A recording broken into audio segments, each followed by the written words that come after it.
4 cups coconut milk, 1 cup sugar, 1½ cup rice, 1 cup coconut cream, and 1 can corn. Ilagay natin ang coconut milk,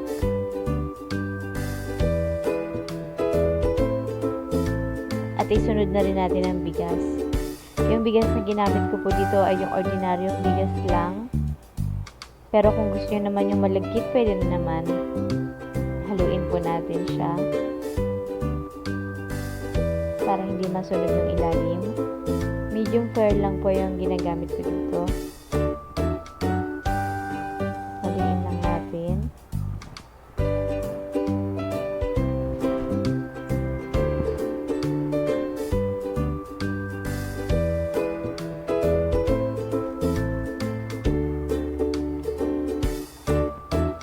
Yung bigas na ginagamit ko po dito, yung bigas sa pure gold, yung 38 pesos ang kilo.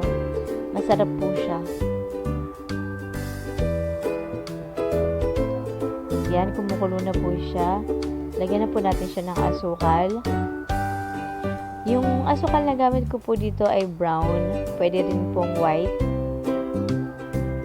Kaunti-kaunti lang po yung nilalagay ko para matansya ko kung tama na ba sa tamis. Pero kung gusto nyo ilagay na lahat, pwede nyo naman pong ilagay lahat. Haluin lang natin.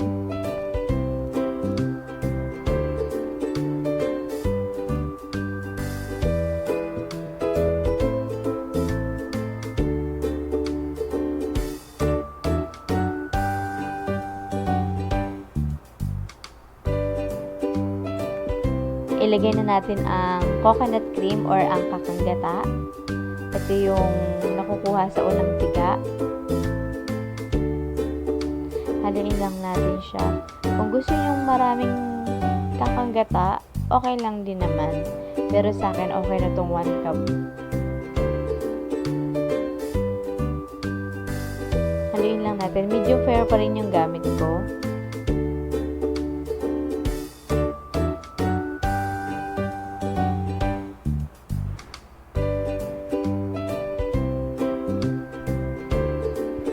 Ilagay na natin ang mais.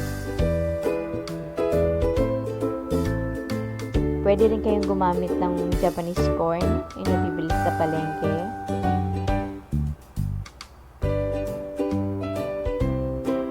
Haluin lang natin.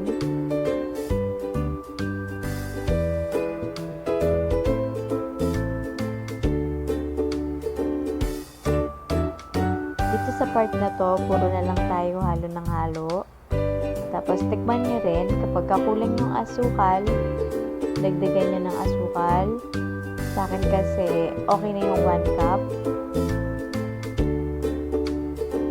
Kung kayo ay hindi pa nakasubscribe sa channel ko, mag-subscribe na po kayo, mag-like din po kayo, and comment kung ano gusto nyo pong budget meal na gusto nyo matutong iluto.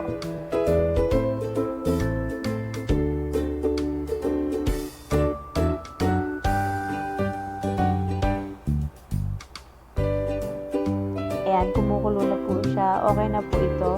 Pwede nyo nang patayin yung apoy nyo. Sa akin, okay na to.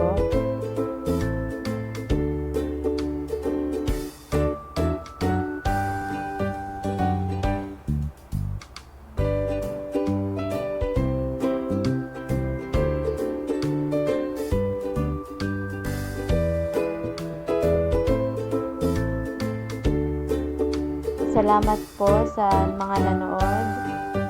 Huwag pong kalimutang mag-subscribe. Salamat po.